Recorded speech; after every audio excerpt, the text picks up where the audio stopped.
Hello, hello, hello. Welcome back to Mik'd Up. Today is Wednesday, August 27th. We are on the eve of week 1 in college football. A few games tomorrow. Pretty decent slate of games on a Thursday night. Biggest game being Nebraska at Cincinnati. Going to talk a little bit about that. A little gambling. Gambling starts. Didn't have a great first. Didn't have a great first weekend for me. Only had really one bet out for the weekend. Only lost $5. I'm okay with that. Thank you, Lloyd, That's right. for the sound advice. Have some games out. Have some money out for tomorrow night's game. We'll talk about some of those matchups. Mixed around the conversation we're going to have, a continued conversation we're going to have on LSU and Clemson that opened up this weekend, this Saturday at 6:30 in Clemson. We're going to have Grayson Mann from ClemsonTigersNet.com talking about Clemson, talking about the behind the scenes at Clemson. He's obviously covering the team.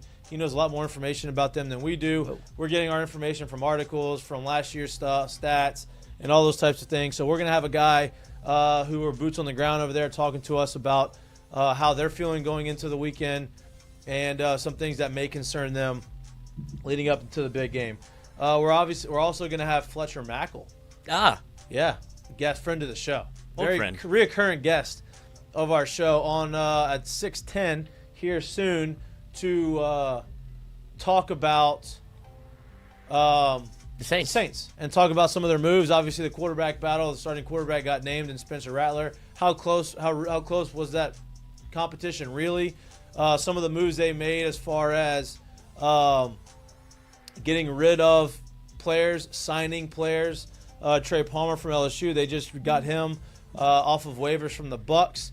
And I believe they made a trade for an offensive guard from the Cowboys that was going to get released from them. So a lot of moving parts. Obviously, the rosters have to be set. I think today, I think this is done. That deadline has passed.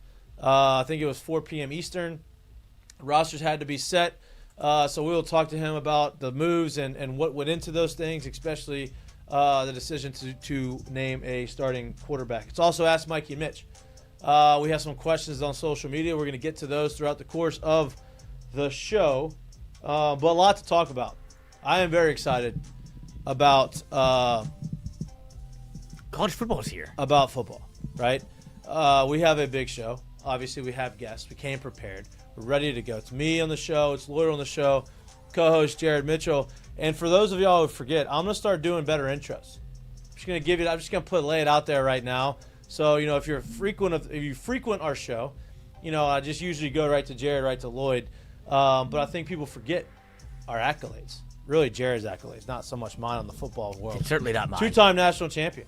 1 time in baseball, 1 time in football. Top 100 football recruit as a wide receiver coming out of Westgate High School. Can throw the football right-handed and the baseball left-handed. He can actually throw a baseball both hands. Played quarterback right-handed. The one, the only, Jared Mitchell. Welcome to the show, Jared. How do you like that intro? I think. How do you like that intro? You like that intro? That was firm. That was firm. I think we old as hell now, man. So Well, sometimes you got to remind them. You got to remind them what we got, where you came from, and that we're not just full of shit talking about nothing. A lot of people have podcasts these days. A lot of people have podcasts. Yes. It's easy to make one. Point in case right here. Easy to make a podcast. Easy to start it. Not as easy to follow through with it and continue to make it consistent. But Certainly helps when you got some skins on the wall. Certainly helps. And so we want to make sure that people understand that we actually know what we're talking about.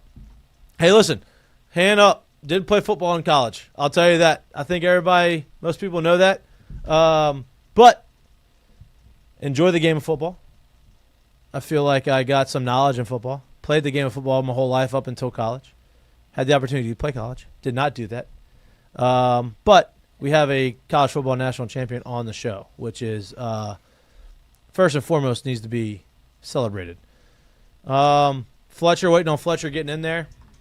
A lot of conversation about the Saints. Before he gets in here, Jared, what are your feelings on some of the recent moves that they've made? It's interesting. I mean, it's kind of a little bit of a departure from what they've done in the recent years.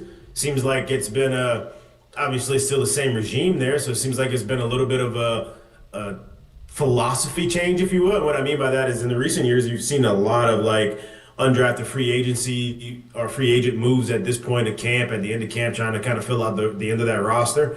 When they're putting things together this year, they've made a couple of trades. They're signing some other guys. Like they've done some different things than kind of what we've seen lately. So I'm interested to see kind of what the inner workings of that is and kind of what Fletcher has to say about that stuff, because it's a little bit different than what we've seen in the past. Yeah, the recent past. I think they've strategically gone out and got some guys that they needed.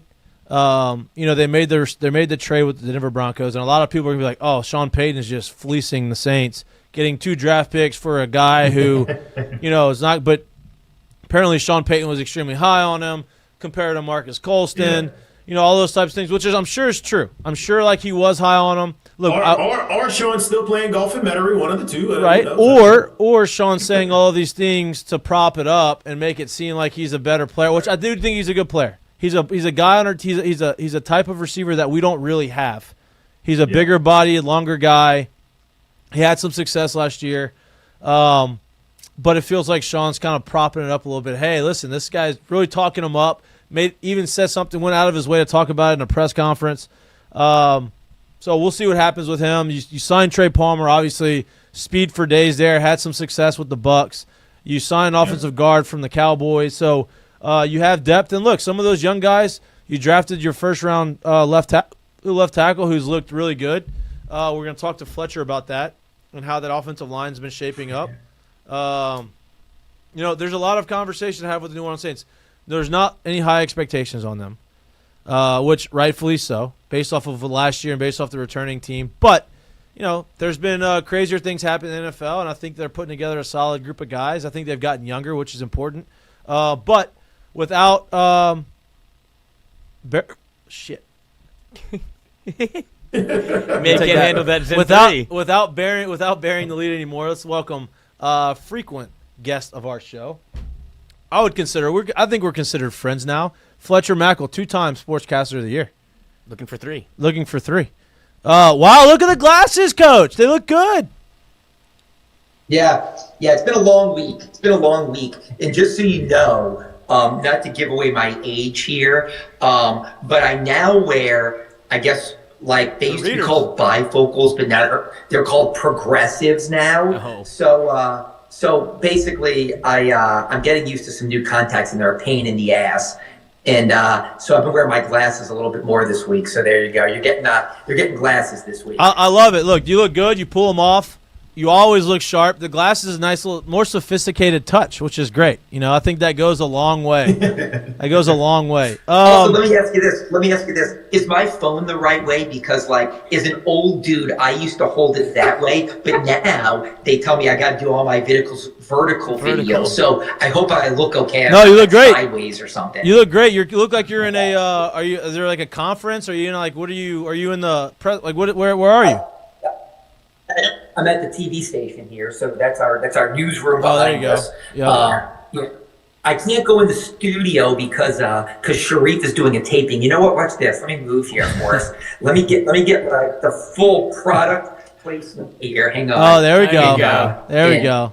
There we go. Yeah. You're a veteran. Yeah. You're a veteron. No doubt. Step in, repeat there. So Sharif is doing the Saints taping in there, so I can't.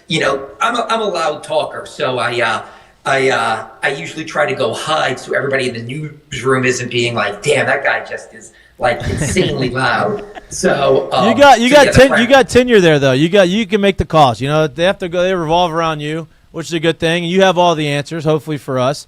Let's jump right into this conversation. Okay. Right, obviously a big day for New Orleans, a big day for the NFL teams in general. Deadline to set their rosters was, I think, 4 p.m. Eastern today. So all rosters are set.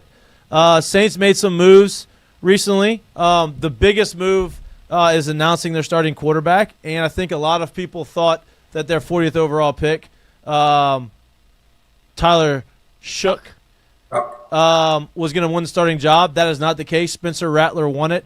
Talk to me through that quarterback battle. Was it as close as we all thought it was?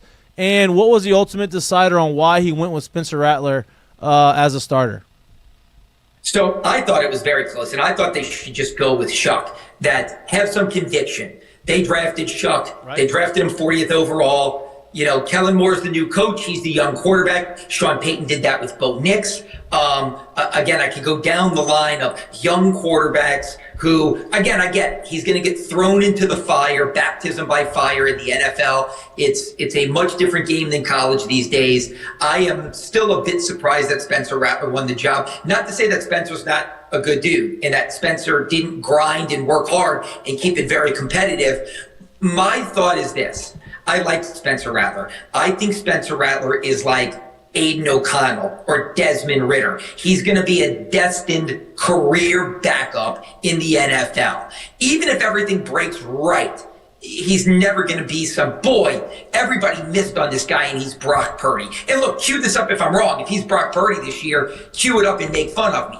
But I don't think he's the next Brock Purdy. I think he's probably the next Desmond Ridder or Aiden O'Connell or whatever, young guy that got a chance because of crazy circumstances, and it just proved he's not an NFL starter. So I thought Shuck right now seems to have a higher ceiling. He can make plays with his legs. He can make all the throws. The off-platform throws, improvising are fantastic. He's going to struggle as a rookie, but I really thought they would have gone with Tyler Shuck. And Spencer Rattler said that it was a group decision.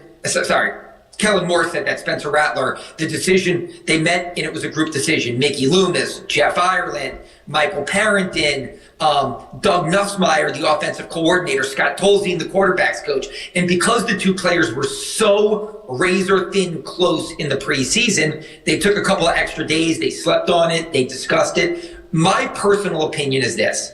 I think the Saints, they won't say it publicly. Mickey Loomis is locked in on it's a reset, not a rebuild.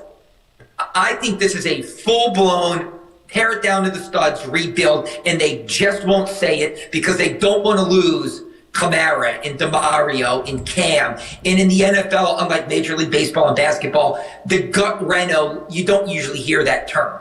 But I do think they told Kellen Moore, you've got years of runway. We're going to get to Shuck, but let's go Rattler now. The veterans will believe in this. It's been close. And at some point this year, we're probably going to go to Tyler. I don't like that, but right. I think that's probably behind closed doors what they decided. Jared. Yeah, so that's great because we kind of had this conversation last night, so I'm glad you kind of put us in this before we even had to ask it, I guess, ourselves. So if that's the case, if you think this is a more of a rebuild than a reload, and they're not going to say it and they're going to go about it that way, well, the obvious question or the obvious next opportunity would be the guys that are obviously possibly in the draft after this year. Are they looking at the quarterback position as possibly the one to go to, or do they think they have the quarterback of the future in the building, albeit both of these guys, I guess, are kind of older. Obviously, the younger one in terms of NFL years is the older one. Do they think they have that guy in the building, or do you think they're in the quarterback market again next year? So that's a great question, Jared. Here's the thing. If they go 2-15, they're in the quarterback market next year. But again, this is the thing, though. This is what I tell people, though. A year ago at this time, everybody was saying Shador's an absolute top 3 pick. Right. And Quinn Ewers is a first-round draft pick. And Carson Beck is a top 10 guy. Well, things worked out much differently once the season started. So we can talk about Arch, in Sellers, in Nussmeier, in Klubnik. And here's the thing. This may be like 2 years ago. 2 years ago, 6 quarterbacks went in the top 12. I mean, the first 3 were quarterbacks. It was, Caleb, then Jaden, then Drake May, then Penix, then J.J. McCarthy, then Bo Nix. This may be another bonanza of quarterbacks where all these guys are awesome. Nussmeier's a Heisman finalist. Klubnik's a Heisman finalist. Sellers is off the charts as a two-way player. Arch comes out. It could be wherever they're picking in the top 5, 7, say, they cannot pass on that guy. But I think, to answer your question in a long-winded way, I think they believe Shuck is our future. I really think that they believe that. I really think they are convinced we got a sleeper diamond in the rough. This guy just needs a little more time to incubate, and at some point this year we'll go to him. But I do think they're trying to thread the needle with veteran players and being competitive. And they, as a group, said, Spencer's been pretty consistent. The team has rallied around him. The mindset is he can win games more than the rookie can. So let's go Spencer. But at some point, we're probably going to get Shuck. And Shuck is our future. Now, again, look, here's the thing. If Spencer Rattler's 0-6 and they go to Shuck and he goes 1-6 and they're awful and they have the first pick in the draft. Look, Tennessee tried this. Tennessee had Will Levis first pick of the second round. They had Mason Rudolph, a veteran who started some games, and they were awful. And they got the one pick and they had to take Cam Ward. If this goes sideways for the Saints and they're picking in the top 3 and there's a franchise guy, they're taking that guy. But I think they believe they're going to win 5, 6, 7 games this year with whomever's playing quarterback. They're probably going to be picking where they want to come out of this year, whether they will admit this publicly, with foundation pillars going forward. Right. Like they need Kool-Aid McKinstry to be a dude. They need Olave or Shaheed to show that they're a dude. You know, they need Fuaga and Banks at tackle to show that they are cornerstone pillars. If they come out of this season 5-12 with 5 guys that you look at and go, boy, you know what? These young guys are really good. And we got our quarterback. I think that would be a win for them. I mean, I know that that's sad and terrible and depressing and awful to say that that's the win this season. But after what they've gone through the last 4 years and how badly they've wrecked the franchise, that's, to me, that's where they are. Well, get 5 or 6 wins in 5 or 6 wins and 5 or 6 young cornerstone players that you feel good about and keep building that way. Well, I'm glad you brought off Kelvin Banks because we watched some video on him early on today. There's you know Twitter's a great place. A lot of people that you wouldn't even know knew footballers breaking down football. But there's a video. Is it a good place? Because sometimes I put up Pelicans trades and people tell me like I'm the dumbest person to walk the face of the earth. I mean, I'm not saying it's the most intelligent place. Yeah, I'm not saying it's a great place if you want to go out there and hear what people have to say. I know. No, you know what I mean? But so there was this video, and it was breaking down Kelvin Banks' preseason and his ability and what he's done well and how good he is and how strong he is and all these types of things. And obviously they handpicked some really good clips of him passing off some pass rushers and doing things that he needs to do, especially early on as a rookie. How has his development been? Because if he is the guy that they expect him to be at left tackle, and you got Fuaga who's you're going to move over to right tackle, which is his normal position, it feels like you have 2 really good cornerstone guys on the offensive line to help this young quarterback and protect this young guy and allow him to develop the way he needs to be. How has Kelvin Banks' progression been so far in preseason? Look, he's been really good. He needs to be really good. Yeah. I mean, look, 4 of the 5 Saints offensive linemen are first-round draft picks. Banks, Fuaga, people forget Cesar Ruiz was a first-rounder. Trevor Penning was a first-rounder. Eric McCoy, they traded up for in the second round in 2019 when they didn't have a first-round draft pick. He's probably the best of the bunch. He's a top 15 center in the NFL. If this offensive line cannot produce 3 stars, like it's got to be McCoy and those 2 tackles. Even if the guards are just average. Cesar Ruiz is just average. He's never going to be a star, but he's an NFL starter. Penning has to become an NFL starter as a first-round draft pick. But if they get McCoy, Pro Bowl player, if those 2 tackles look like they're risers, then you've got something in place to build going forward. But if the preseason was a mirage and Banks struggles and Fuaga is injured and struggles. I mean, look, you can't invest everything they've invested in the offensive line and miss. You just can't. You can't have 4 first-round draft picks and an early second and miss. So they need Banks to be really, really good. And they need Fuaga to be really, really good. And look, all indications are they will be, but it's not about rhetoric. It has to become reality. It can't just be, boy, we see the skill set. Boy, we know what they can be. We need them to be it. And we need them to be it sooner rather than later. We need them working on stopwatch, not sundial. Jared. Yeah, so you bring up all of the possible change in terms of players and how we're possibly looking at the outlook going forward and hoping you get those pillars and those cornerstone players. I want to ask you about, obviously you got change in leadership and you got change in the top. What has been the different vibe around camp? How has camp been different? How are things working out? And like, what does it seem like going forward compared to what it's been in the past? Jared, thank you for another excellent question. It is the ultimate, I hope I'm getting this right. It's the ultimate millennial training camp. It is the furthest thing from a Gen X training camp that you could possibly imagine. And what I mean by that is this. I am like a Gen X person, okay? I remember Sean Payton getting here in 2006, and they did 2-a-day practices, fully padded, in Millsaps, in the heat. The fact that he didn't deal with a massive heat-related injury is a minor miracle. The collective bargaining agreement with the lockout and the players changed that in 2011. But Sean Payton is still, for all practical purposes, a hard ass and believes in practicing hard and working hard.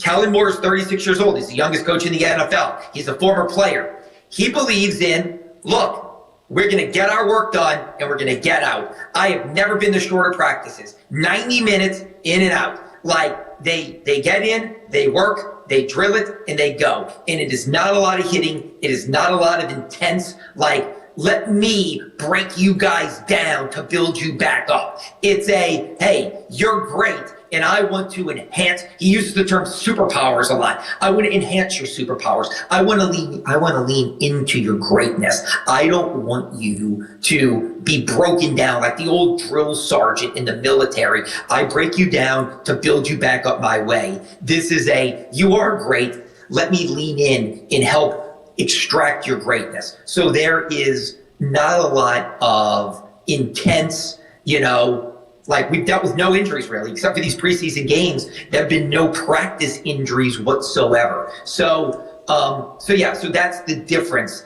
in Kellen Moore versus Sean Payton and then Dennis Allen, because Dennis Allen was a disciple of Sean Payton. It was kind of the rough and tumble old school versus the like pat everybody on the head and say, are you happy new school?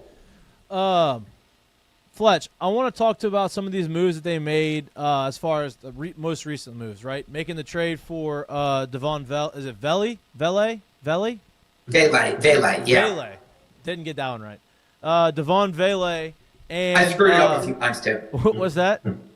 I screwed it up a few times too. Yeah, you gotta get used to the new guys. But they made some moves. They obviously pick up Trey Palmer from the Bucks. The wide receiver room, obviously, with the top three guys, Chris Olave, if he can stay healthy, super talented. Rashid Shaheed, same thing, can stay healthy. He's kind of felt like he's kind of taken that next step before he got hurt as a wide receiver, not just kind of a gadget guy, return guy. And you bring in the veteran Brandon Cooks back to New Orleans. Talk about the receiver depth and the guys that they just recently picked up in the trade. Obviously, Sean Payton had very high things to say about Vele, however you say his name. But to me, that feels like Sean Payton maybe kind of propping him up, or is that a real? Is that a real? His thoughts are real on that. Look, I think Sean Payton likes him. They drafted him in the 7th round. He had a productive rookie season. But having covered Sean Payton here since the day he walked into the building, I don't think Sean Payton gives good players away. So, again, I think he feels like he fleeced the Saints a little bit. I think he probably said, look, we got a lot of receiver depth here. They need a bigger receiver. Like, we don't have to move this guy. But if they reach a threshold, we'll do it. And that threshold was a 4th-round draft pick, and given the Saints are going to be terrible, it's probably going to be an early 4th-round draft pick. So I think it was kind of like, you know what? We got a lot of depth. Let's go ahead and do this. And the Saints, all offseason, I think everybody said they may need that big body at wide receiver because they've got a bunch of, like, smaller speedsters, so to say. And, I don't know why they didn't draft a guy or sign a guy, but here we are. I think that they need, I think some of the receivers with how they want to, some of the passes are to help the quarterbacks, the quick slants, the quick timing throws. And I think in the preseason, you saw some of those broken up by bigger, lankier defensive backs on smaller receivers. And I think if their theory is we're going to need these gimme plays, these little, college type bubble screens and quick hits, we need a receiver that can fight through traffic and isn't going to get bullied, by a cornerback who plays well on an island. And so they did it. I think it was an overpay. But that's where they are. But again, I'm one of these people who keeps saying this, and I may have said it on y'all's podcast. I don't hate the receiving room. Like, I see what Olave can be. I see what Shaheed can be. I think Brandon Cook still has a little tread on his tires. I like this guy, Vele. The problem to me is the Saints at tight end. Look, Juwan Johnson is more of a hybrid receiver. Foster Moreau's on PUP. Taysom's on PUP. When I mean to tell you they have no depth at the tight end position, and you go back and look at what Kellen Moore was able to do with his tight ends in Philly, going back to Dallas, that's a position that they utilize heavy, and it's a massive question mark for the Saints. Jared. I don't want to go too far from that receiver room, man. It's been a couple of tough years for Chris Olave, and he's a guy that's supremely talented. The head injuries, obviously, the concussions have kind of mounted and kind of gone up. Talking to him and or seeing him around this camp, how has he looked in terms of, I guess, mentally, and how is he approaching each day? Because being somebody that's going through injuries, I understand, like, over and over and over again, that can kind of beat you down and kind of take you away from actually who you are and maybe the joyful, like, youthful mindset you probably entered the league with.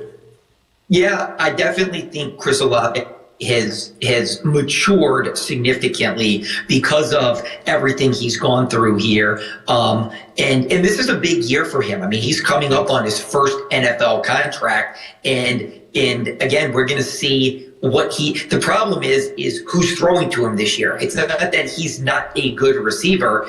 It's that, he dealt with 2 massive concussions last year. He's had 3 since he came into the NFL, 4 going back to college.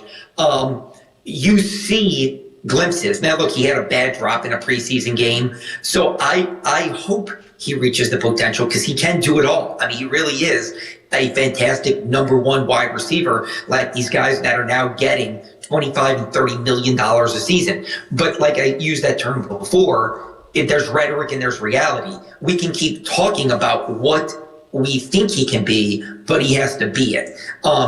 I don't think he's like checked out or he wants a trade or he's gun shy because of the injuries. I think he's ready and he's locked in and he's ready to go. The biggest question I have for him is, like, he's playing with 2 real young quarterbacks and there's going to be struggles. And I did see he and Shaheed's body language certain times at camp. You could see the frustration on their face, because even a guy like Carr, no matter what people think of him, he played in this league long enough. He could execute an offense at a high level, even if he wasn't Drew Brees. So I think Olave looks at it and thinks, boy, it's got to be quicker. That throw should have gone to me. And so I do think there's a bit of frustration with Olave and Shaheed, but I think that they both understand, especially Olave, he needs to make it work because he's entering a contract year. Next year he'll be entering the offseason going, is it time for my extension? So I think he really knows he's got to lock in with whoever the quarterback is and try to make the best of this. But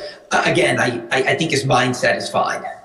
Fletch, let's flip the script to the defensive side. Obviously, if you have some young guys at quarterback and you have some unproven guys on the offense and you don't really know where if you're going to have a ton of offense, you have to rely on the defense. Obviously, I think they've done recently a pretty good job of trying to fill some of that veteran void, some young talent that they drafted, that they brought in, mixed in with some of the veterans like Demario Davis. I feel like he's just – the older he gets, I feel like the better he gets. I think he had 130 tackles last year as a 35-year-old, which is outrageous.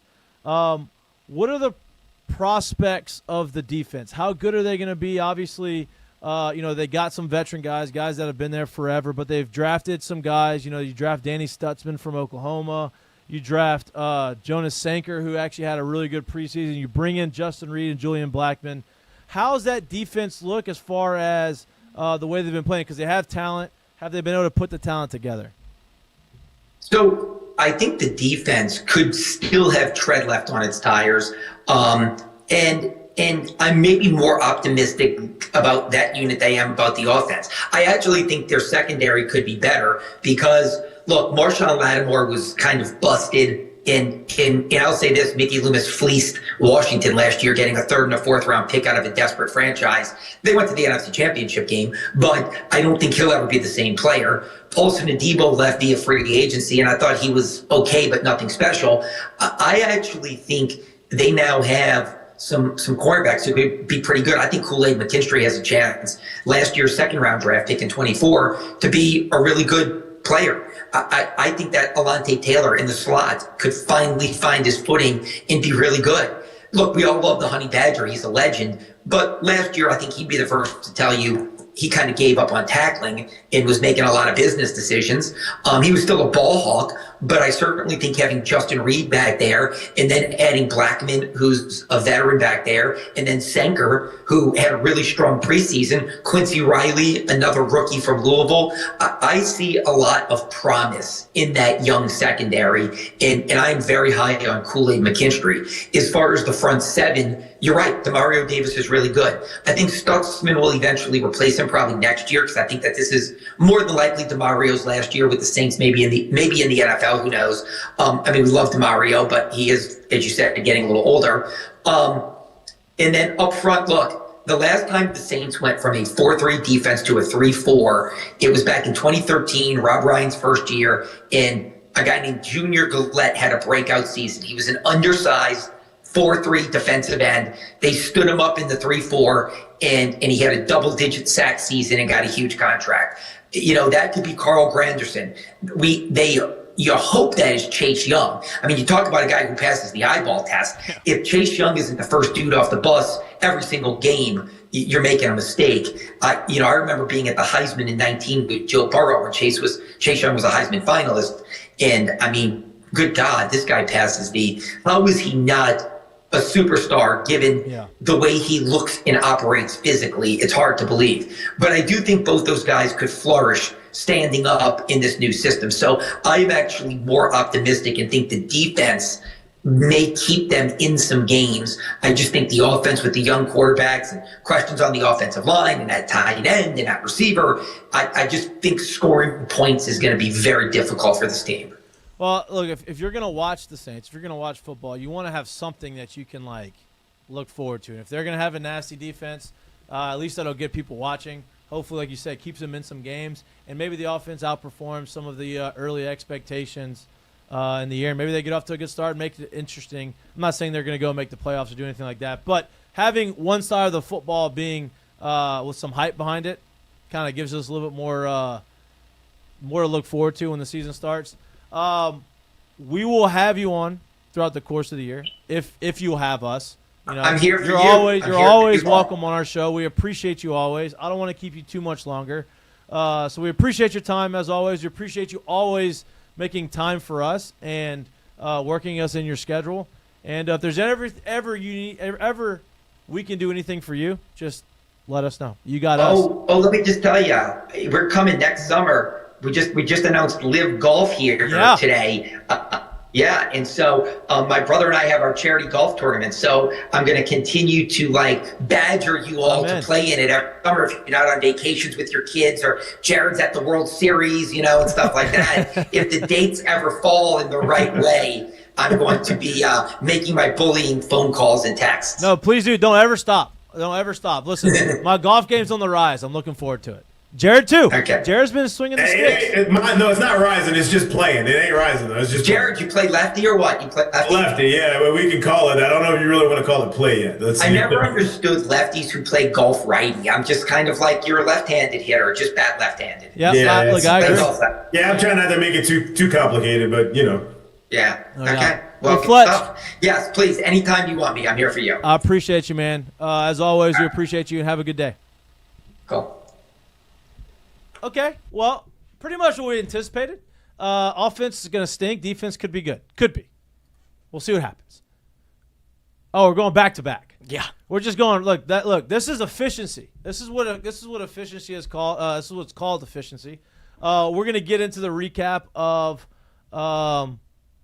Fletcher Mackel's interview with the Saints and kind of how what we expect to see. Obviously, he talks to them a lot more frequently than we do. But we're going to jump right into continue the football conversation, just bring it down a notch to the college level. One of the biggest matchups of the year, one of the biggest matchups of opening week is LSU at Clemson.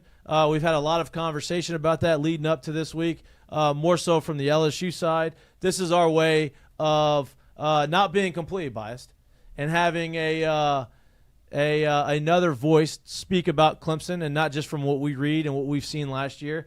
We are excited to have Grayson Mann from Clemson Tigers Net on with us today to talk to us about Clemson. He's got a lot more insight than we do. Grayson, welcome to the show, man. We appreciate you. Uh-oh. Glad to be here. Hey, let's jump right into it. Big game for us. Big game for y'all. We've been talking about this LSU Clemson game for a long time now. It feels like college football just wasn't going to get here. It's finally here. There's a lot of hype on both sides. Clemson, there's been a lot of national analysts talking about how they could be a potential national championship team. They return a ton of starters from last year. LSU feels like they have their most talented team since Brian Kelly has been at LSU. Give us your takes from the Clemson side. What's the vibe around the team, and what's Dabo saying? Obviously, you have a veteran quarterback. You have a lot of talent, but what are some things that maybe concern you, and what are some things that you're hearing from the locker room? I think by starting it's just the buzz around campus, and Clemson specifically. It's their first home opener of the decade, which is hard to believe given sort of the stretch of things that we've seen in the last couple of years. They've played Georgia in a neutral site. They've played at Duke. They've played Georgia Tech in Atlanta. So there's just been a lot of time between now and 2019 when they opened up the season on a Thursday night. But I think this is a group that, when you look at Clemson and Dabo Swinney specifically, the word that we've used with him specifically is comfortable. And that's not to say that he's relaxed anyway, but you bring in a guy like Tom Allen to run the defense, you retain a lot of your talent from last year. It just feels like, and this is the phrase that I've gotten, is the adults are in the room, where last year was a lot of inconsistency. You shot yourself in the foot plenty of times, more than others. And now you have this group that's come back. They've taken their lumps and feel pretty good about their chances for getting back to the college football playoff. So the big conversation, when you talk about the matchup, is LSU's offensive line, which is talented but young and inexperienced, trying to figure out their five guys in the rotation there, going up against the front seven of Clemson that's very experienced and very talented. You'll have potentially three first-rounders on that team. You'll have another guy who's in the NFL last year on the defensive line that left. But you bring back the experience. That is what everybody's kind of highlighting. Last year, though, and I'm not saying this to try to knock on anybody, but I want to get your perspective on this. I was going through some numbers, and last year, with the amount of talent that y'all had on the defensive front seven, y'all still were giving up quite a few yards on the ground running. LSU did not run the ball very well last year. Has that been something that they've been focusing on this year? You obviously know the talent's there, but trying to get those guys together and be able to stop the run a little bit better than they did last year? Yeah, I think you've described it pretty accurately, is that for a Clemson team with so much talent, I've never seen a probably more poor tackling team that was in the playoffs in recent memory, that it felt like third and fours became quick 45-yard gains, and those were kind of the little things that held Clemson back from, they were a good team, but they weren't a great team. And bringing in a guy like Tom Allen, the thing that we continue to hear at practices, Dabo Swinney will give him the mic and let him go to work. And the thing that he'll continue to bark is, we're going to be the best tackling team in America. That is the standard. And the fundamental side of things is, I think, what Allen has brought to this room, a little bit more accountability, got a lot of talent on there. So giving up what you averaged last year, I think you look at that film, and Allen has been pretty, not in like a casual sense, but he's been joking around that anytime the defense feels pretty good about themselves, he likes to turn on that Texas tape, specifically the run game, and just kind of show them, you got a lot of places where you can be better, and it's a continuous growth. And I think we're going to see probably an improved defense from that standpoint. Maybe it spurts against LSU, but I think overall the Clemson product's going to be a lot better on that side of the ball. Jared, you got one? Yeah, so I kind of want to bounce back a little bit in the conversation. You mentioned this is the first home game of the decade that they've had there, home opener, I should say, of the decade that they've had there. I guess inside of the building and also the fan base, from our side of it, we feel like this is a big game because there's always been that little brother, big brother, quote unquote, talk conversation, whatever side of it you're on. Is it looked at the same way in Clemson, South Carolina, as it feels like the national media is kind of taking it? And I think kind of like LSU fans have kind of looked at this whole situation. I think Clemson's chasing that marquee victory, and there's been a lot of back and forth. But you look at the sort of the numbers from last year. Clemson was 0-3 against the SEC, and Clemson has been sort of the standard bearer for the conference when it comes to trying to be a tide that raises all ships, even though those ships in the ACC have been consistently sinking. So I think that the ACC, you had a matchup against Notre Dame. You have a matchup against LSU. Florida State plays Alabama.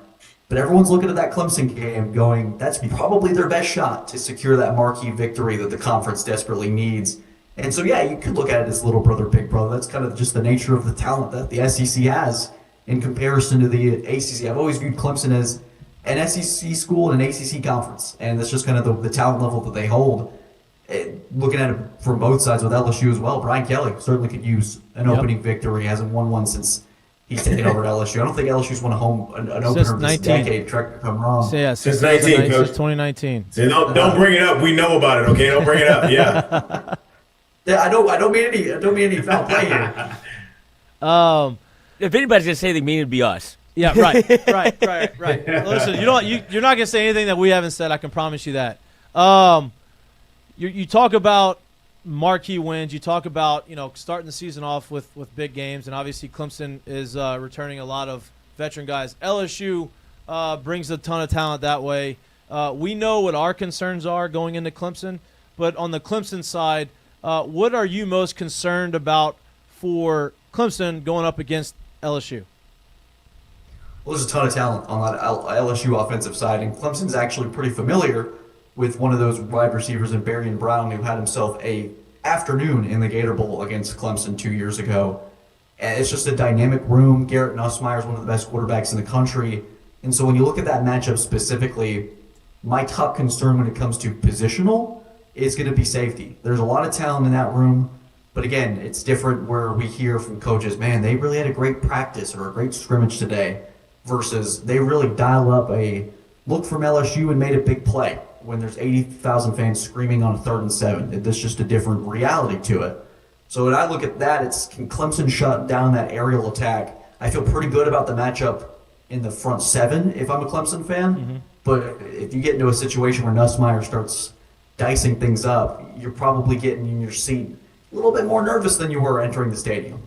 Lloyd, you got one? Yeah, and when you we've been looking at this matchup for quite some time now. It's been literally the only thing we've talked about ever since baseball ended. But when you look at maybe the importance so much is it feels like a lot of that pressure and weight is on LSU because it's an SEC schedule versus what y'all have been able to do in the ACC.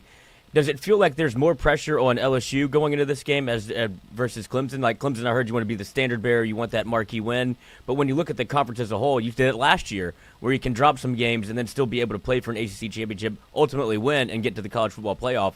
You have multiple routes. It feels like for LSU, if you start 0-1 again, you kind of put yourself much further behind the starting blocks, as it were, if Clemson were to fall in game 1. Well, Clemson isn't having to turn this around 2 weeks later and play Florida, a good Florida team that's improved. I've looked at that LSU schedule. It's a gauntlet, and they're going to play great team after great team after great team.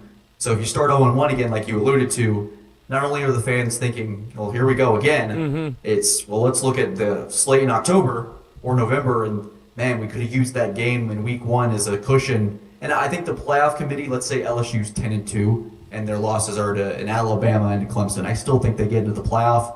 This committee said they're going to value those tougher games and rewarding opponents who schedule more difficult competition. And so in Clemson's case, yeah, you could lose to LSU and probably still steamroll through the ACC. I think the ACC is a little bit better this year than maybe folks are giving them credit for. But at the end of the day, they are the weakest of the Power 4 conferences, and that's just kind of the reality of it. And so Clemson, they can afford an LSU loss, maybe even afford a loss to South Carolina, and you still go 10-2, win the ACC, and you'll be fine. Jared.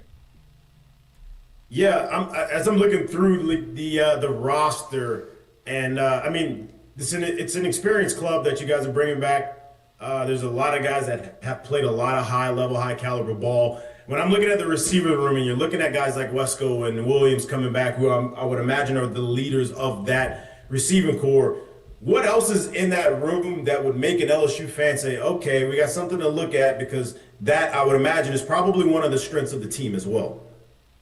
Oh, absolutely. And I think there's a name that fans will quickly discover and sort of fly under the radar just because of the nature of Clemson's 2023 season. But Tyler Brown is going to be your fourth wide receiver in this room. Had a lot of injuries in 2024 after being a freshman All-American, and one of the lone bright spots offensively. I think he's a real crafty receiver, really good at being sort of that safety blanket for a quarterback that can kind of pick and choose his spots along the zone.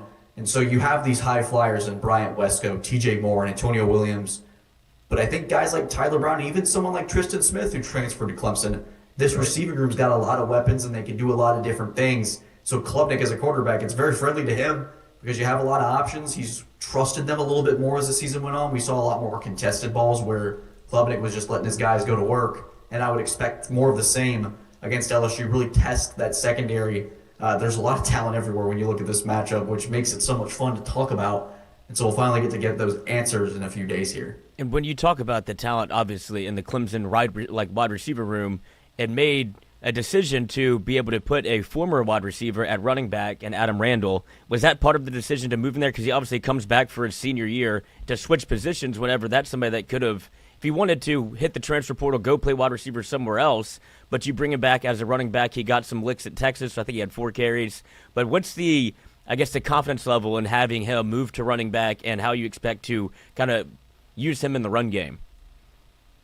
Yeah, Adam Randall's one of the more fascinating stories for this team this year, where you have a guy who, after the ACC championship, wasn't playing too much, but that one kickoff return that helped set that Nolan Hooser field goal, you get sort of, Sweeney was mentioning in a podcast that his brain just started to rapidly fire off these ideas, and Adam Randall at running back was one of them just because of the film off his shoulder was really banged up. Jay Haynes had torn his ACL. And so this idea has been sort of in the background, and we saw a little bit of it against Texas, but you saw it in the spring. He ran maybe a little too high. He was still learning the nuance of the position.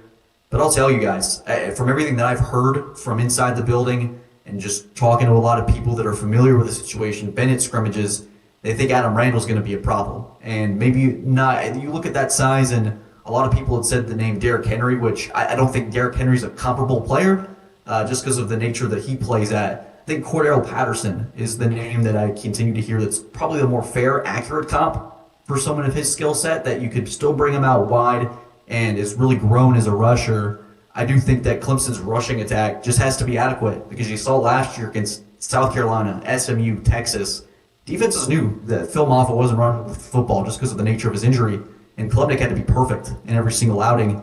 If this rushing attack is just slightly better or just good enough to be okay, I think that's going to be a big step for this offense. Grayson, look, we appreciate you. We're not going to keep you too much longer, but I do want to ask you. You're obviously, covering Clemson, so you have a lot more information than that. We're covering LSU. I can't let you get off of the show or get out of here without making some sort of prediction about the game. Obviously, I would imagine you're going to take Clemson to win. What type of game do you think this is going to be? Do you think this is going to be a low-scoring game, and you think the defenses are going to shine, or do you think it's going to be a little bit more of a high-scoring game and the better whichever quarterback, who both potential first-rounders, whichever one plays better is going to win? And that has been the story, right? The quarterbacks. I've been back and forth all summer, where in June maybe I'm thinking, I think this could be a real shootout. And then you see sort of the improvements that Allen's defense has made, and you start to believe maybe LSU and Clemson test each other in that first half. I'm sort of leaning on the 24-21 range, where I think there are going to be some fireworks, but I could see it being kind of a slugfest early, and these defenses try to figure it out. I think LSU bringing in a lot of talent. I know that folks may make a lot about the lack of familiarity, but I think talent is talent. At the end of the day, they're going to go get theirs. And so I just think both of these defenses, at the end of the day, who's going to create that first big swing turnover? Let's say it's 17-17 and someone throws a pick in the third quarter. That's sort of the pendulum swing that I'm looking for. I'm going to take Clemson, but I've gone back and forth on it for months, and I still may change my mind on Saturday. I see what you're doing here. I see you're trying to keep these LSU fans in it. I see what you're doing here. You got. Well, look, man, I got to look at it objectively. All right. I mean, there's a lot going on. You try to look at it objectively. It's very hard to do. I'm looking at the over/under right now. It is 57.5. I think I'm leaning towards you. I think it's going to be an under game. I think the defenses are both going to be playing a lot better than they both did last year, and even with two really good quarterbacks, I think the quarterbacks are going to make the plays they need to make, and they're gonna put up some numbers. But I don't think it's going to be this 35-30 game or anything like that. So I'm with you. I think it's going to be a close game. I think both teams. I said this before. I think both teams, no matter who wins or loses, I think both teams are going to quote unquote win, because it's going to be a very, very high-level game and very close game, very good game. And I don't think either team's going to be hurt too bad if they lose. I still think both teams are playoff teams at the end of the day. Yep. I haven't done an official 12-team bracket yet, and I don't think really anybody outside of the Clemson bubble was like, God, who cares what you think about Group of 5 Boise State. But I do think LSU's a playoff team. Brian Kelly's done the right things this offseason. He's got one of the best quarterbacks in the country. And conversely with Clemson, got one of the best quarterbacks in the country in Cade Klubnik. I do think both of these teams, it wouldn't shock me if we're back here in January talking about a potential quarterfinal matchup. That would be a lot of fun. I would love to have you back talking about a quarterfinal matchup in the playoffs. That'd be a great end to the season. We appreciate you, dude, coming on the show. We enjoyed having this conversation. Enjoy the game. I'd imagine you're going to be at the game this weekend. Yep, we got our credentials approved yesterday, so we will be up there getting ready to rock and roll. I will get there as early as possible. I'm a football sicko. Yeah, so are we. We're looking forward to it. We've been counting down these days. So we appreciate you, dude. Have fun this weekend. Good luck to Clemson, and hopefully we're talking to you again in a few months about playoff matchup. Let's hope. Y'all take care. All right, man. Thank you. Real quick, are you still here? Yes. Well, how does Clemson get everybody to come back? You have a senior come back to play quarterback. Your entire offensive line is graduate seniors. What's in the sauce? Is it just Dabo and Clemson? Like, we're not going to go to the portal, even though you went to the portal this year. Like, how do you make these promises, get these cats to stay? It's really fascinating because I think that people may roll their eyes when they hear the Clemson's uncommon deal. They bringing back all these guys. They do it a little differently than most. I do think there's a certain batch of players that matters to. And so sometimes different programs operate differently. And I think in Clemson's case, with an NIL-dominated world, where I will say Clemson had to pay a pretty penny to keep these people around. Yeah. So there's a little bit of a misunderstanding or misconception with, they just kind of asked them to come back. Now, Clemson was in the negotiating room immediately after that game in Austin. So they were willing to spend. It was just on the guys that were already here. Because that's what LSU wanted to do. That was their original plan, was to use the portal to sprinkle players in, but you want the people that are in the building to be able to stay, and that's how you want to be able to recruit it and build it. So that was LSU was going after the same model, failed miserably, and now you hit the portal and add 18 players. So we try to do the Clemson way, but apparently y'all got something different in the water. There may be. I've got no indication that there is something different in the water, but we need to find out. Making this work. We'll find out. We will find out in a few days. Yes, absolutely. Grayson, again, we appreciate you, and we'll have you on again here in a few months. Hey, can't wait, guys. Y'all take care. Bye, brother. Look at you coming out with a little Hail Mary at the end right there. Yeah, I was just going through the roster, and they have the starting offensive line has 1, 2, 3, 4 graduate transfers, a graduate transfer backup, and then you go through their wide receiver room. They have 2 graduates. Two graduates on the defensive line. Then you have a graduate in the linebacker room and a senior. And then you have a graduate in the DB room. It's just like, that's not really how it works. They got an older team, which is... How do you know they didn't graduate early? Well, that means they could have left. Either way, graduate early, graduate late, whatever. You still got an older team, a veteran team. We got a lot of guys coming back, which is why they have a lot of hype, even with a defense that... wasn't elite numbers wise. I know they talk about the new defensive coordinator. It doesn't always translate right away. So, for as many question marks as LSU has on the offensive line going against Clemson's talented front seven, I think there's just as many questions on Clemson's side on their defense. Like, hey, have we fixed our run defense? What's it going to look like with a new defensive coordinator in his first year in a scheme? They have a lot of question marks on their end too, which is supposed to be their strength. So it's going to be a great matchup. Obviously, Grayson gave us a little bit more insight on what they're talking about kind of on their end, not just on our end. Before we continue this conversation, I want to give a shout-out to our sponsor, Alumni Hall. Those interviews with Fletcher Mackel and Grayson Mann, brought to you by our newest sponsor, Alumni Hall. Alumni Hall is located in Perkins Row. They have everything that you possibly need to be an LSU fan. Any memorabilia, any attire that you may want, any type of LSU gear that you may want to accentuate your attire with, they have it available. They have it for men, women, kids, big and tall sizes. They have everything to fit everybody. They have all types of styles. Whatever your flavor is, they have. Might need to get a little hoodie if you're going up to Clemson. Hey, it's going to be a little nippy in the mornings over there. It's going to be great weather. Going to be great weather. Go out there, have a nice little coffee, maybe with some whiskey in it if you're Lloyd. Enjoy the nice weather, not as much humidity. But Alumni Hall has everything that you need. They have your hoodies. They have your golf tees. They have your regular T-shirts. They have everything that you possibly want, every brand that you can imagine, Nike, Champion, Columbia, Peter Millar, and much more. Snoopy, too. They have Snoopy. For every $150 you spend, you get $10 of Hall cash to use later on in your next purchase. Go in there and gear up for the year. Alumni Hall located in Perkins Row.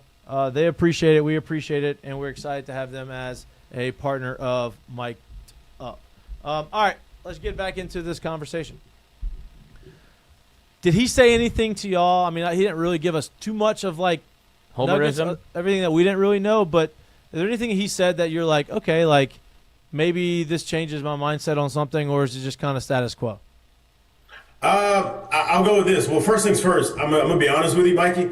For as much of an LSU optimist, as much as an LSU fan that you are, I'm extremely disappointed in you that you did not hit this man with the Go Tigers at the end of this thing. Like, no. Just give it a little bit of a before you really start twisting and turning it in there. I'm surprised you didn't do that. I held back. But I will say this. For the nugget that you found about their running defense last year, he basically kind of confirmed it. He basically said that has been a problem and that they continue to revisit in terms of trying to keep you grounded and make you understand that you didn't do it really well last year. So that leads me to think that, I won't even say leads me to think, but think about it this way. If you got a lot of the same people, there's a good chance that you could still probably have a lot of the same problem, right? Obviously, like you're doing some new things to try to fix that, to try to nullify that problem, but there's a good chance that it's still there. And if you got a much improved LSU running attack, can they exploit that? Can they kind of get on that a little bit and kind of start moving it? Because I think one thing we can all be fair about is not only did he talk about the Texas game, but if we're literally talking about what they did on the year, that ain't all against SEC fronts. That ain't all against a full SEC schedule. And be honest about it, like he said, this ship is trying to raise all of the tides of everything that's in the ACC, but it's a lot of, we're still trying to punch up right now as a conference. So if that's where they are, and that's what they gave up on the year, can LSU find a way to exploit that? And I think if they can, that can help an offense kind of open this thing up. Because the one thing I really do think that's possible to happen too is it's game one of the year, and you got two really good ball clubs, and it's a highly contested ball game. Like, it's hard for me to believe that you can get overs, right? In terms of like, I don't think everybody's going to be hitting on all cylinders out the start, right? Like, this is the one where you're trying to figure out what you got. We don't have that situation where they're doing two-a-days and you're going through all of these full contact real practices and like that's the thing of the past. You don't have as much as that stuff now. So it's you come into this game against another very good, very talented ball club. There's a lot of figuring out and seeing what you got, which doesn't really yield at the beginning of it, in my opinion, just high flying, high octane, full throttle, hitting on all cylinders type of offense. So if that's the case, how can you start getting the dirty yards, the muddy yards, the ugly stuff to kind of really start opening up the pass game a little bit? I want to see if they can get that run game going a little bit this week. And on the other side, right, we talk about LSU giving up a bunch of yards on the ground, obviously to a lot of running quarterbacks, but you gave a lot of runs, gave up a lot of yards to running backs as well. Phil Maffa's not there anymore, right? He had 1,100 yards rushing last year. Your next leading rusher on your team if you're Clemson. It was Cade Klubnik with 463 yards. After that, you had a guy who had just under 300 yards rushing. So where are they going to get their running game from outside of Cade Klubnik? If you can slow down Cade Klubnik running the football, and, by all accounts, Harold Perkins, that's going to be his job, is to stop the running quarterbacks. If you can contain the running game from him, where are they going to get their other running game from? I think that's another question mark going into the game for Clemson, right? It's not. Well, before you go any further about it, though, and I think that's a fair question for LSU, because if we're sitting here saying where are you going to get your running game from, let's be honest. I think LSU faced 4 true dual threat quarterbacks last year and gave up almost 800 yards rushing against those 4. Right. So right. if that is anything close to what it was last year, hell, they don't need to look anywhere else for the running. Cade Klubnik is the guy to do it, right? And so I guess that's the question is for me when I think about their running attack or what they can do on the ground. I'm honestly looking like, can you stop the one guy that, if we're looking at the archetype or the type of quarterback that smacked you on the run in the run game last year? It's this kind of guy. So can you stop that and make it be on the backs in the backfield? Correct. And that's going to be, there's look at you, Lloyd, pulling them up. This is what they gave up. This is just LSU for the entire like year. LSU's running game. This is their rush defense. Oh, rush defense. It's LSU's rush defense. Yes. Right. So, I don't know. I wish they had how many of those yards were giving up to running backs and not quarterbacks. I can show you this one that will you can kind of surmise what you faced. And the game-by-game log, you can tell who had a running quarterback and who didn't. Perfect. That's what I like to see. Because, look, it's been very well documented that LSU's front seven is going to be a lot better this year than it was last year. Yeah, look at that. Obviously, the Nicholls State game was all running back. An 80-yarder to start the second half. South Carolina, obviously that's what they do, yet they have a running quarterback. You ran for 75 on your head.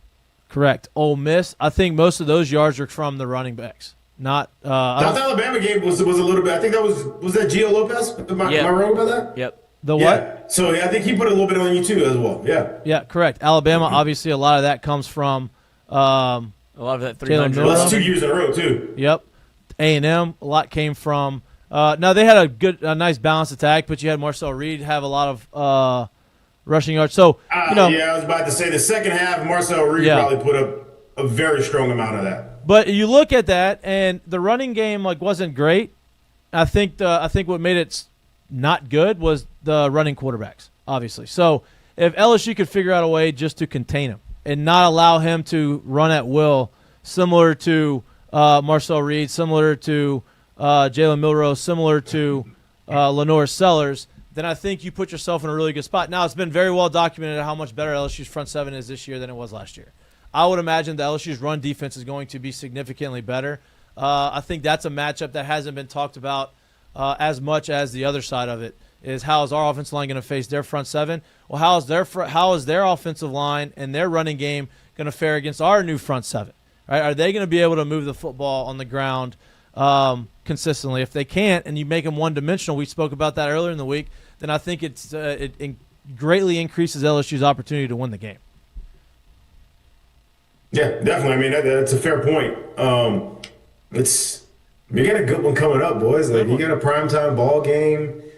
It'll be Saturday. It's football again. It's a lot to be excited about coming up these next few days. And obviously it starts tomorrow because, that's when this kind of weekend kicks off. So I'm excited about this one going forward. I'm excited about this being one of these. You get one of these marquee matchups to start the year, and that's so I won't say unprecedented, but it's not what we're used to truly seeing. And understanding, too, at the same time, you get the marquee matchup, but it's not end-all, be-all if you lose the ball game. And I'm just telling the truth of it. That's just where it's at. That ain't trying to soften the blow if you lose. That ain't trying to say it's okay if it doesn't go your way. The truth of the matter is, whether you get blown out of the water or whether you blow someone else out of the water, it's not end-all be-all. It just isn't, because of how the new playoff system is set. If you start to hit your stride, you win games, and you find ways to win games through September and October, and you truly start to hit your stride in November, and you haven't put other blemishes on the record,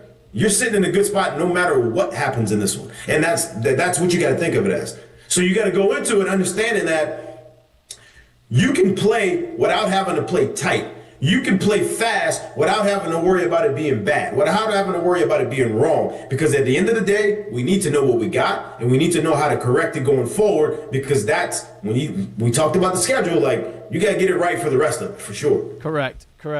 Before we get into our gambling conversation, because there are games tomorrow, and we're degenerates, and we're going to throw some money down on those games, I want to get to the Ask Mikey and Mitch. It's Ask Mikey and Mitch Wednesday. We have a few questions from social media. Do I need to pull them up, or you got them? I got to give you 1 second. But, yeah, we're going to get back to the Ask Mikey and Mitch. Obviously, a lot of football questions in here, which is great because we are a football show right now. There's also a little baseball note. I'm about to say, with that being said, as you continue to find the questions, Jay Johnson had his press conference right now to start the fall. Obviously, it was very well attended, even in the middle of football season, or football season about to begin. But it just shows you that baseball at Baton Rouge never ends. Never ends. Even Never Jay ends. Johnson was like, I know that there's a relatively big football game this weekend, so I'm a little surprised to see the amount of media coverage we're getting. It's like, I appreciate what y'all do for us. No doubt. So, No doubt. with that said, Ask Mikey and Mitch. Barry Wall, 78, gives to the first question. Any adjustments for Kyle Williams with his guys that just have to be worked out in game situations, or does he hit the ground running? I think he hits the ground running. As far as adjustments, of course, there's going to be adjustments in terms of, how he coaches these guys and what they're used to seeing. But he's had all offseason to kind of get them acclimated with his style. I think that he comes into a defensive line room that has a lot of veteran guys, whether they come from the portal or they were originally at LSU. I think that's a big benefit to him. I think he's been around the game a long time. Obviously loves LSU. Came from LSU, was in the NFL for a really long time, one of the greatest defensive linemen to come through LSU. And he doesn't have to do this, which makes it more exciting that he's coaching for LSU because he wants to be there. He's got the passion, and he really wants to develop these guys, and he wants to help guide them to become the best defensive lineman that they can possibly be. So as far as adjustments go, I think the adjustment's going to be, how do they interact with him and how do they adjust to his style, especially in game. But, he doesn't have a ton of young guys that are going to be on the defensive line that he's technically relying on or trying to groom and get ready to go. Those guys are kind of in the too deep, and they're going to be ready when their name is called. I got to be honest with you. I'm a little confused with the question. Like, adjustments from, where, I guess. I just kind of made it my own. I just kind of made it my own. I just took it from how I interpreted it. I don't know what he meant, but. I guess if we're going to go that way, there's adjustments. I don't think you're literally trying to repeat what you did last year, right? So there has to be adjustments made. There's also adjustments being made to his coaching style compared to what was there before, right? So, he's got to get to know these players. These players got to get to know him. They got to start trusting him. He's got to start trusting them to be able to deploy who he wants to deploy out there. And I think that all those things kind of play, and you kind of feel those things out. You kind of put them together to get you up until this point. Now, with that being said, you still haven't put this group out on a field in front of 80 to 90 to 100,000. So there is some still, I need to know who you are when the stress is high. I need to know who you are when the circumstances aren't what they are every day at practice. And I think that part of it is going to be figured out some in this game. Look, it doesn't really matter, man. Even a team like Clemson, who has so many returners in terms of starters, this is game one. There is still a feeling out of your own team part of the process that goes on. It has to happen at an accelerated rate because you no longer are playing the soft schedule to start the year. You're playing with everyone, by all intents and purposes, I think at the end of the year, no one would truly be surprised if either of these teams are a playoff team. And I think that's the difference is he's got to walk into this situation where he's kind of had to figure out the room's got to figure out him, and now he's got to see what he's actually got in game one against another playoff caliber ball club. Correct. Ask Mike and Mitch. Big Rob. Big Rob. What have you seen or heard that makes you feel like LSU performed better this season than last? I haven't really read up on camp. I expect us to be better, but we thought that last year and got embarrassed in Vegas.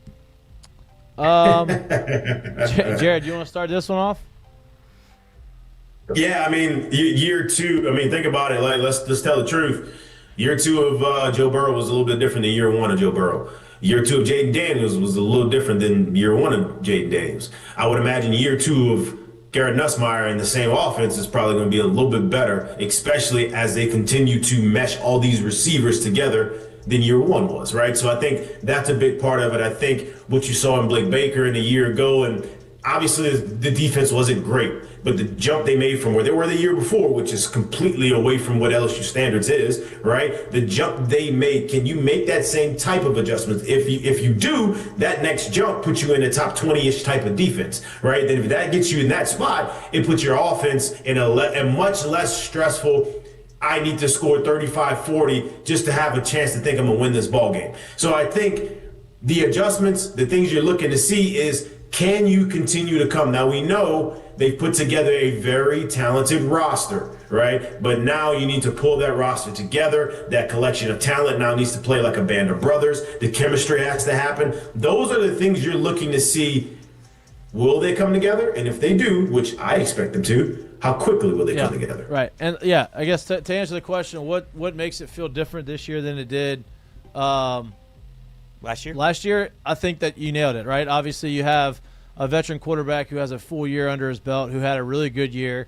I think there's some plays that were left on the field that he would say he wish he could have back, and you would imagine he's not going to make those same mistakes again. You've also brought in a lot more talented roster, right? You have depth at every position. You have talent at every position. You have experience at a lot of the positions. Now, they may not have the experience in Baton Rouge, but they have experience playing college football, high-level college football. I think all of those things combined together makes for a lot more optimism going into the year. Obviously, you go into week one, you thought you were going to beat USC last year. It didn't work out. You played really well for about 2.5, 3 quarters, and then the fourth quarter you fell apart. But, I think this year you have the guys to do it. You have, not just one or two guys here or there. You have a lot more. And I think you have a good mix with the transfer portal guys and veterans mixed in with some high-level recruits. You shot as many players against USC as touchdowns you scored. Jesus Christ. Had 10 penalties for 100 yards. Yeah, that's not good either. But that can't happen, especially game one. BK talked about it. Yeah, he did. We don't have that anymore. Because I'm not against celebrating. It's just these guys are veterans. They don't feel like they need to. Yeah, you celebrate the way you should celebrate, but you don't need to, seek out the celebrations. Yeah. Awesome. Do we have any others? There's only two. Ask Mikey and Mitch, who is the one player you are most excited to watch on Saturday? Oof, that's a good one. Can't talk about. I'm not going to say nuts. I'm going with the obvious. Oh, you're gonna. I'm going with the obvious. I want to see it, dude. Yeah, I want to see what year two looks like. I want to see the same conviction in the way he pulled the trigger when he would actually throw, the confidence that he pulled the trigger with. I loved, and you don't usually see from a first-time starter. Now I want to see him continue to have that when he does, and also negate and take away the bad decisions that you usually see from a first-time starter. So, for me, it's Nuss. I want to see Nuss because I stood on that last year. I thought Nuss was one of the better quarterbacks, especially talent-wise when you watch him. I expected some struggle, being that it's a first time getting out there, and we got exactly that. We got him to play like a first-time starter at times, right? And then you watched him in very stressful situations, a la Ole Miss. Go back to that game, right? The third down throw or fourth down throw over the middle to Aaron Anderson and the touchdown in the fourth quarter. The anticipation on that ball, the way he played that play, you don't usually get that from first-time starters. And that's why people think so highly of them, the ones that do. So I want to see Nuss because when I think about it, I'm like, all right, can you graduate to that experienced quarterback now? And that's what I want to see. Yeah, obviously, everybody, I'm excited to watch Nuss too. I'm going to go on the defensive side of the football. I'm debating on these two guys. I want to see what Harold Perkins looks like. I'm excited to see what he looks like in the role that he's in, knowing his role, understanding the defense a little bit more this year. But I'm gonna pick a newcomer. I want to see what Mansour Delane looks like on the outside for us. We haven't had a lot of these long, talented cornerbacks here recently, and I'm interested to see what he looks like. He obviously has experience playing against Clemson. He's done it before, but I want to see what he looks like on the outside, and if he's a guy that we expect him to be, and by all accounts, what he's shown in camp. So those two guys, but if I have to pick one, I'm going to pick Manslaughter Lane. What about you, Lloyd? I mean, Perk is my obvious answer because I think there's so many questions surrounding him, right? Like Right. you saw, obviously not, I guess, what people wanted to see from him. You see him move positions for the third time, coming off of an injury, but the importance of him and trying to stop a running quarterback, and you saw what happened when he wasn't there, and Cade Klubnik can obviously do that. So Perk is just an answer to this defense that I think could really take it to a next level if that's something that is an easy answer. If not for him, A.J. Halsey. Yeah. Yeah, the same. I mean, look, there's a lot of guys on that defense that I'm excited to see. I mean, look, the whole team in general, but defensively, like, I think you've brought a lot more. You brought players. Yeah, and just There's you more brought a short- lot of guys there that can change the defense instantly compared to what you had last year. So that's kind of what I'm looking forward to seeing as well. I asked Mikey and Mitch, do you believe there's going to be a rotation at left guard to start the season? I mean, that's what it sounds like. I mean, that's what it sounds like. Hey, here's the deal. Did y'all hear what Dabo Swinney said? They can also have 7 or 8. They're also going to have 7 or 8 offensive linemen play. So, I don't think that either team's going to play that many offensive linemen. Look, the idea and the hope would be you bring out your first 5 and you get rolling early and you don't have to go out away from that, right? But if something's not going right and they're not playing well and they have missed assignments at the left guard position, I would imagine you're going to see somebody else get an opportunity there. But for our sake, I hope you don't see more than 6 offensive linemen play.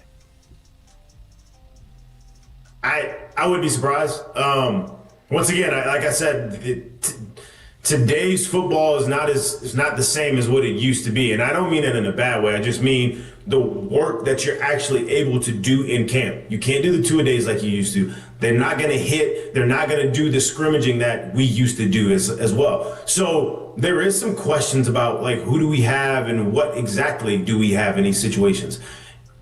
Just happens to be you're going to have to figure that out against a top 5 team. So I expect I'd be shocked, and we were sitting here obviously talking just about the offensive line, but I don't think it would be fair if we sat here and said, yeah, I'm pretty sure they know all 22, and that's, lock and loaded, that's what you got. I don't think that's where they're at. Yeah. And I don't think that's where many schools in the country are at either. So, yeah, I won't be surprised. And once again, I also brought this up earlier.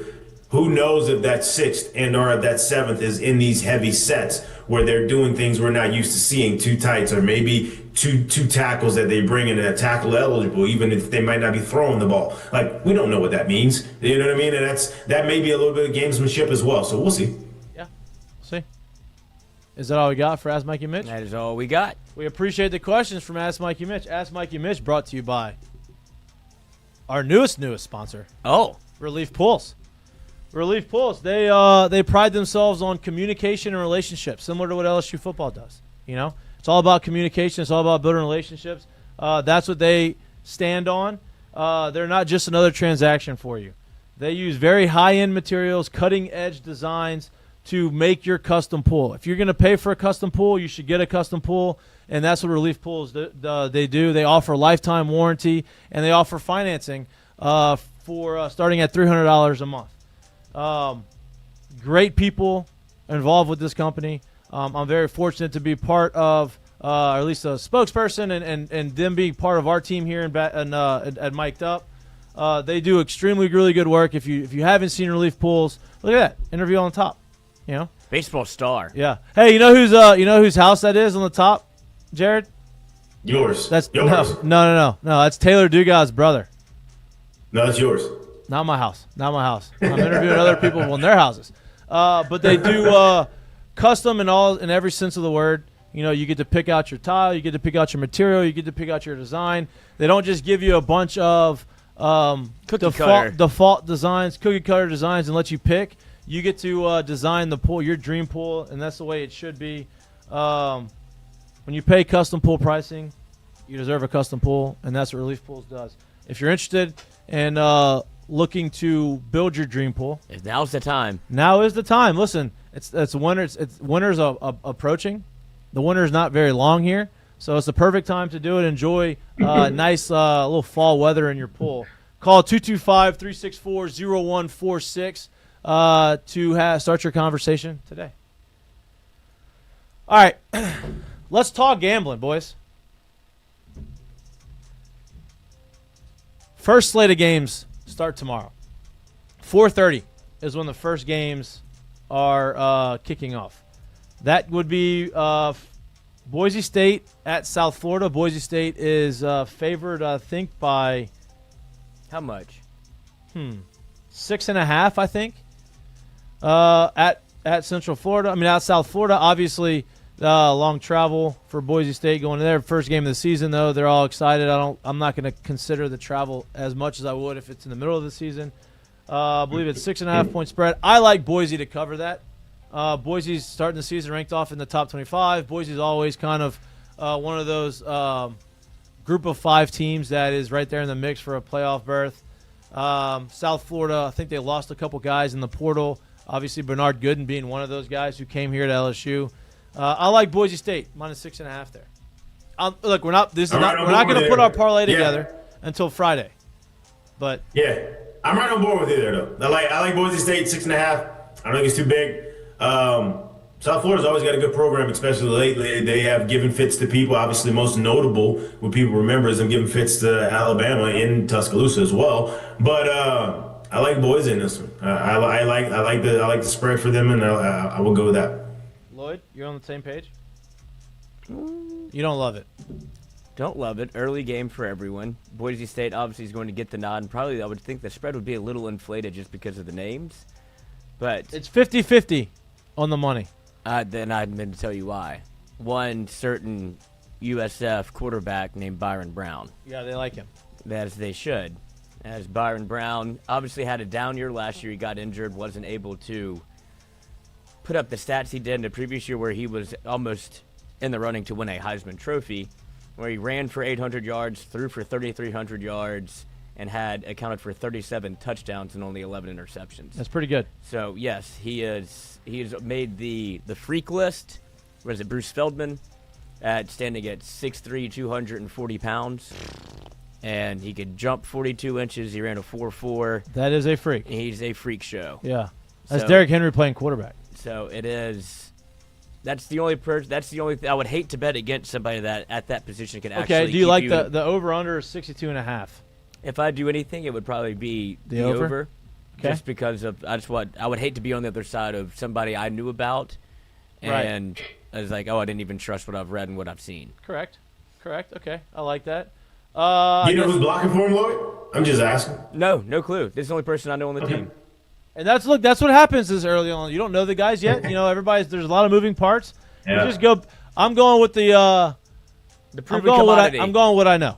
Proven commodity in Boise State. You know they're going to be ready and they're going to be prepared and they're going to be able to go out there and put together a good game. Now the primetime game of Thursday night is Nebraska at Cincinnati.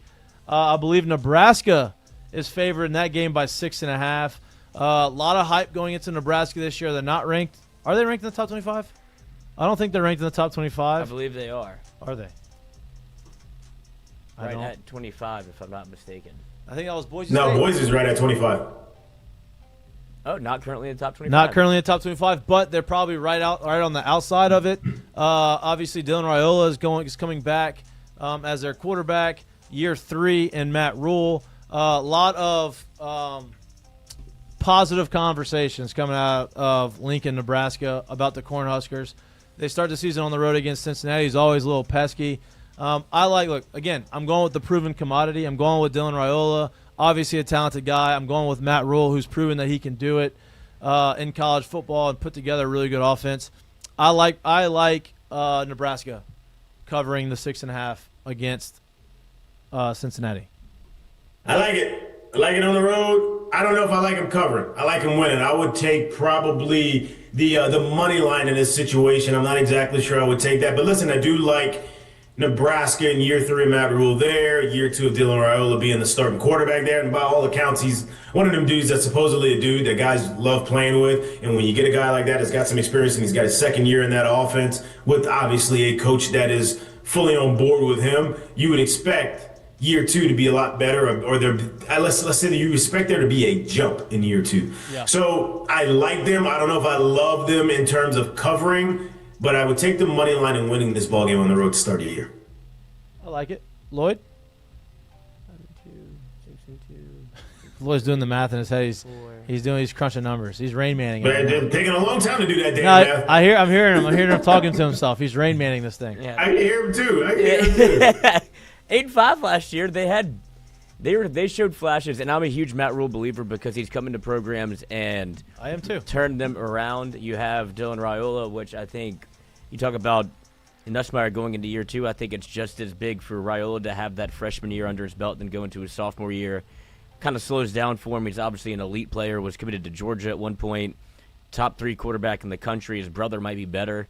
But with all that said, what they did last year, they didn't lose a game until game 4, lost to Illinois in overtime, beat Purdue, beat Rutgers, get whopped by Indiana. 21-17 to Ohio State, your eventual national champion. So they Right. have No, the they ability made. to You play. saw You some saw it. progress last year. Then they lost to UCLA. But I do believe in Nebraska, and I'm with you, Jared. If it's early in the year, I have no problem going money line, but I think you'll watch Nebraska be on that 8 to 9 to 10 win radar. Might be a team that we sneaky hop on more than once this year. Correct. That's really, in my mind, the only games that's worth. I mean, I don't know anything about any What's of the the other over-under? teams. The over-under is 51.5. Go under. You like the under, huh? I'm just looking at what they did last year. Well, what did Cincinnati do? Have you looked at that side? I have not, but I can. But I don't know. 13 to 10 over Iowa. Lost to Iowa. 20 to 15 at Boston College. Not scoring a bunch of points. No. 14 to 7 against Rutgers. 28 to 10 against Colorado. All these cover. Yeah. If you take the under. I don't mind the under there. Obviously, I have 2 bets. I'm going to end up betting more than that. But, some over, some unders. Throw a parlay in there, of course. Y'all just wait until Saturday morning when old Mikey Sticky Fingers gets real locked into that app. Y'all just wait. Y'all go ahead. Hey, listen to him right now that's gonna talking be- kind of same. Honestly- it ain't going to be saying Saturday morning. Honestly, I'll say this. Most of my bets will be in on Friday. And Most. Saturday, Most. I don't usually do a ton of. Now, since I'm not going to be tailgating, Mm-hmm. I'm going to have a lot more time. The I'm tailgate set, takes but the phone out of his hand. He don't have that this week. I got to set up. I got to set up the. We're having a get together at our house Saturday, and I'm in charge of setting it up. My wife told me you can definitely have people over If you do but it. I'm not doing anything. So I got to make sure the house is clean. Oh, you I gotta got make Friday sure- and Saturday. It's a big weekend at the Mahtooks.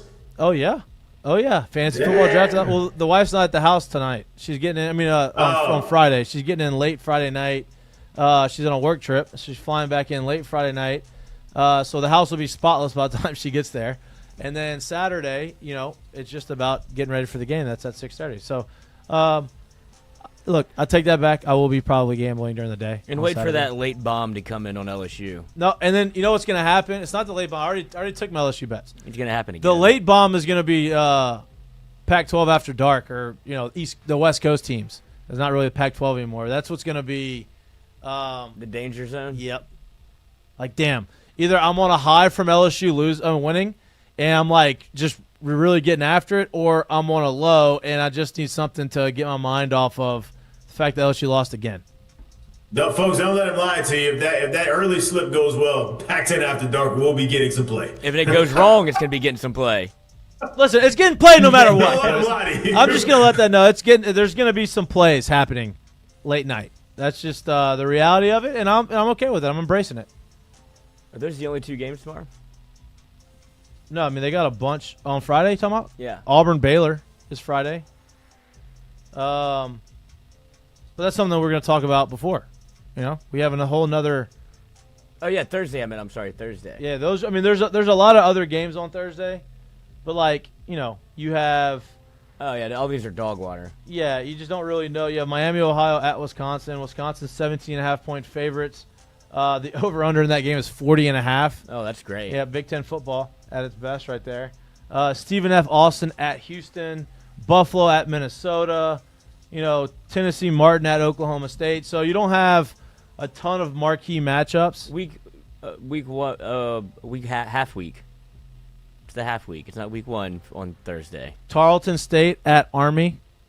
Army was one that we took last year a little bit.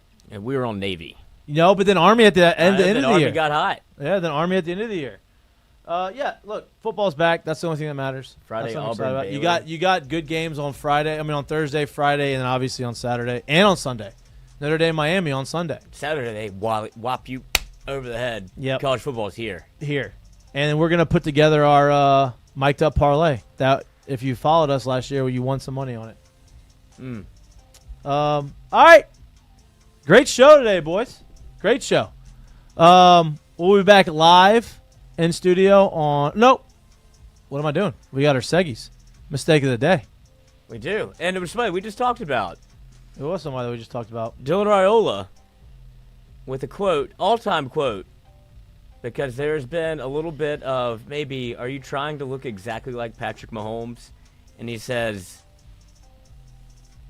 you can't get mad at me, and I can't get mad at God for making me look like him.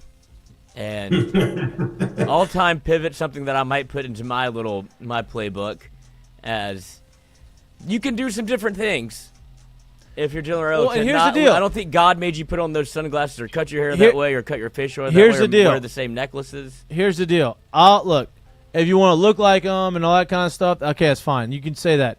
God also did not make you copy his on-field routine either. With the whole jump thing and the scream and the whole deal, the jog, like it literally does exactly what Patrick Mahomes does. And that's okay. Look, and that's okay. If that's the guy that you look up to and you want to model yourself after, that's a perfect guy. That's a really good guy to model yourself after. Down to the sleeves, Coach. Yeah. Like, he even found a way to roll his up the same way. Yeah. In the headband, and the number, and the arm sleeve, and Look, the rubber bands. Whatever. I'm not mad. I'm not mad at it. Just embrace it. Yeah, listen. I look up to him. He's the best quarterback in the NFL. Why not model myself after him? Yeah, that'd be the answer. It's like Michael Jordan and Kobe Bryant. What? Kobe took everything from MJ. He's like, I look up to him. And it's like, so you have to do everything exactly like him. Yeah, look, whatever. Tease around. There is an extensive video on that. It's pretty good. Yeah, it's crazy. Sure. Yeah, it's not a bad. Not a bad one to model. Yeah, I'm saying it can't work. That's my point. Like, hey, I'm trying to model my game after one of the best. Whatever. All right, curtain call. Lloyd, what you got?